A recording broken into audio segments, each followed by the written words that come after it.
ಈ ವಿಧ್ವಂಸಕ ಕೃತ್ಯಕ್ಕೆ ಮೊದಲೇ ನಡೆದಿದ್ದ ಪ್ಲಾನ್ ಅಂತಕ್ಕಂಥದ್ದು ಪುಲ್ವಾಮಾ ಅಟ್ಯಾಕ್ನಂತೆ ಸಂಚು ನಡೆಸಿ ಸ್ಫೋಟವನ್ನು ನಡೆಸಿದ್ರ.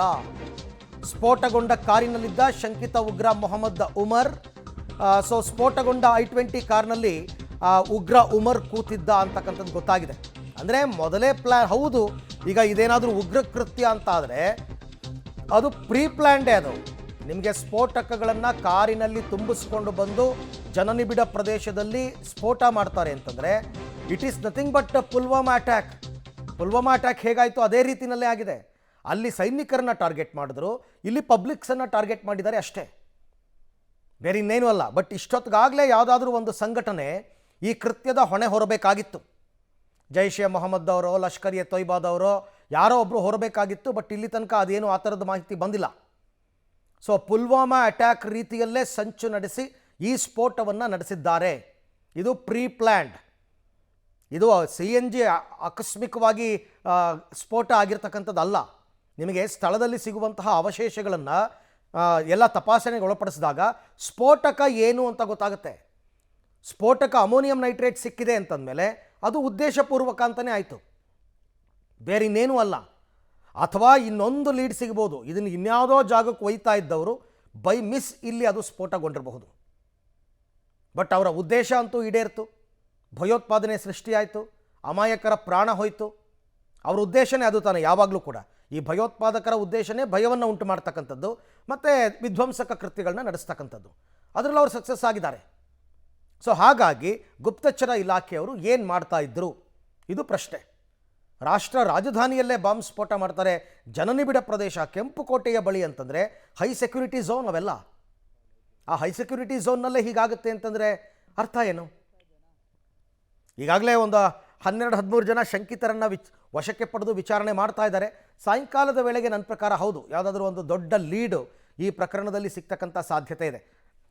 ಈ ಬಗ್ಗೆ ಕೂಡ ಮತ್ತಷ್ಟು ಮಾಹಿತಿ ನನ್ನ ಕೊಲೀಗ್ ಶಬೀರ್ ಅವರಿಂದ ಪಡ್ಕೊಳ್ಳೋಣ. ಶಬೀರ್, ಈಗ ತನಿಖೆಯ ಸಂದರ್ಭದಲ್ಲಿ ಆಕಸ್ಮಿಕವಾಗಿ ಸ್ಫೋಟವಾಗಿರುವಂಥದ್ದು ಈ ಅಂಶವನ್ನು ಸಾರಾಸಗಟಾಗಿ ಪೊಲೀಸರು ತೆಗೆದುಹಾಕಿದಾರಾ ಬಿಕಾಸ್ ಆಫ್ ಈ ಉಗ್ರ ಉಮರಿಂದಾಗಿ? ಇಲ್ಲ ನೋಡಿ, ಎಲ್ಲ ಆಯಾಮಗಳಲ್ಲೂ ಕೂಡ ತನಿಖೆಯನ್ನು ಮಾಡುವಂಥ ಕೆಲಸವನ್ನು ಮಾಡಲಾಗ್ತಾ ಇದೆ. ಮುಖ್ಯವಾಗಿ ಇಲ್ಲಿ ಕೇವಲ ಒಂದು ಏಜೆನ್ಸಿ ತನಿಖೆಯನ್ನು ಮಾಡ್ತಾ ಇಲ್ಲ. ಈ ಒಂದು ಪ್ರಕರಣವನ್ನು ಭಾಳ ಗಂಭೀರವಾಗಿ ತೆಗೆದುಕೊಂಡಿರುವಂಥ ಹಿನ್ನೆಲೆಯಲ್ಲಿ ದೆಹಲಿ ಪೊಲೀಸರು ಕೂಡ ಇದನ್ನು ತನಿಖೆ ಮಾಡ್ತಾ ಇದ್ದಾರೆ. ಮತ್ತು ಅದಾದ ಮೇಲೆ NIA ತನಿಖೆ ಮಾಡ್ತಾ ಇರುವಂಥದ್ದು. ಇದ್ರ ಜೊತೆಗೆ NSG ಕೂಡ ನಿನ್ನೆ ಬಂದಿತ್ತು, ಮತ್ತು ATS ಕೂಡ ನಿನ್ನೆ ಬಂದಿತ್ತು. ಎಲ್ಲರೂ ಕೂಡ ತಮ್ಮದೇ ಆದಂಥ ಆಯಾಮಗಳಲ್ಲಿ ತಮಗಿರುವಂತಹ ಮಾಹಿತಿಗಳ ಆಧಾರದ ಮೇಲೆ ಈ ಒಂದು ಘಟನೆಯನ್ನು ಅನಲೈಸ್ ಮಾಡುವಂಥ ಕೆಲಸವನ್ನು ಮಾಡ್ತಿದ್ದಾರೆ. ಮತ್ತು ಸ್ಥಳದಲ್ಲಿ ಸಿಗ್ತಾ ಇರುವಂತಹ ಸಾಕ್ಷ್ಯಾಧಾರಗಳು ಮತ್ತೆ ಪುರಾವೆಗಳೇನಿದಾವೆ ಅವುಗಳನ್ನು ಹೋಲಿಕೆ ಮಾಡಿ ನೋಡುವಂಥ ಪ್ರಯತ್ನಗಳು ಕೂಡ ನಡೀತಾ ಇದ್ದಾವೆ. CNG ಸ್ಫೋಟವಾಗಿದ್ದರೆ ಬೇರೆ ಬೇರೆ ರೀತಿಯಾದಂತಹ ಕೆಮಿಕಲ್ಗಳಲ್ಲಿ ಸಿಗ್ತಾ ಇರಲಿಲ್ಲ. ಸೊ ಆ ಕೆಮಿಕಲ್ಗಳು ಸಿಗ್ತಾ ಇರುವಂಥದ್ದು ಒಂದು ಪಾರ್ಟ್, ಮತ್ತು ಇದ್ರ ಜೊತೆಗೆ ಬೇರೆ ರೀತಿಯಾದಂಥ ಸುಳಿವುಗಳು ಹಿಂಟ್ಗಳು ಏನಿದಾವೆ ಅವುಗಳನ್ನೆಲ್ಲವನ್ನು ಕೂಡ ಪರಿಶೀಲನೆ ಮಾಡ್ತಾ ಇರುವಂಥದ್ದು. ಇದೆಲ್ಲದಕ್ಕಿಂತ ದೊಡ್ಡ ಲೀಡ್ ತನಿಖಾ ಸಂಸ್ಥೆಗಳಿಗೆ ಸಿಕ್ಕಿದ್ದೇನು ಅಂದರೆ ಅದು ಡಾಕ್ಟರ್ ಉಮರ್ ಫರೀದಾಬಾದ್ನಲ್ಲಿ ವೈದ್ಯನಾಗಿ ಕೆಲಸ ಮಾಡ್ತಾ ಇದ್ದ. ಮತ್ತೆ ಅದೇ ಆಸ್ಪತ್ರೆಯಲ್ಲಿ ಕೆಲಸ ಮಾಡ್ತಾ ಇದ್ದಂಥ ಮತ್ತೊಬ್ಬ ವೈದ್ಯನ ಬಂಧನ ನಿನ್ನೆ ಅಷ್ಟೇ ಆಗಿತ್ತು.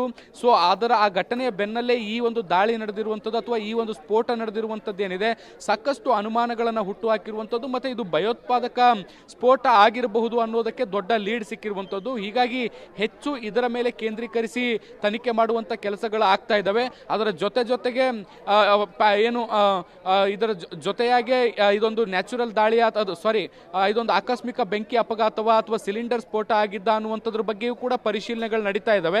ಆದರೆ ಸ್ಥಳದಲ್ಲಿ ಸಿಕ್ಕಿರುವಂಥ ಕೆಲವೊಂದಿಷ್ಟು ಅಂಶಗಳೇನಿದ್ದಾವೆ ಅವುಗಳು ಇದು ಬೇರೆ ರೀತಿಯಾದಂತಹ ದಾಳಿಯ ಸುಳಿವನ್ನು ಕೊಡ್ತಾ ಇರುವಂಥದ್ದು. ಹೀಗಾಗಿ ಎಲ್ಲರೂ ಕೂಡ ಅದರ ಹಿಂದೆ ಬಿದ್ದಿರುವಂಥದ್ದು. ಮತ್ತು ಎಲ್ಲ ಡಾಟ್ಗಳು ಲೈಕ್ ನಾನು ಆಗಲೇ ಹೇಳ್ದಂಗೆ ಜಮ್ಮು ಕಾಶ್ಮೀರದಿಂದ ಹಿಡಿದು ಡೆಲ್ಲಿವರೆಗೂ ಕೂಡ ಎಲ್ಲ ಒಬ್ಬರಿಗೊಬ್ಬರು ಈ ವ್ಯಕ್ತಿಗಳ ನಡುವೆ ಇರುವಂತಹ ಡಾಟ್ಗಳನ್ನು ಕನೆಕ್ಟ್ ಮಾಡುವಂಥ ಕೆಲಸವನ್ನು ಮಾಡ್ತಾ ಇದ್ದಾರೆ.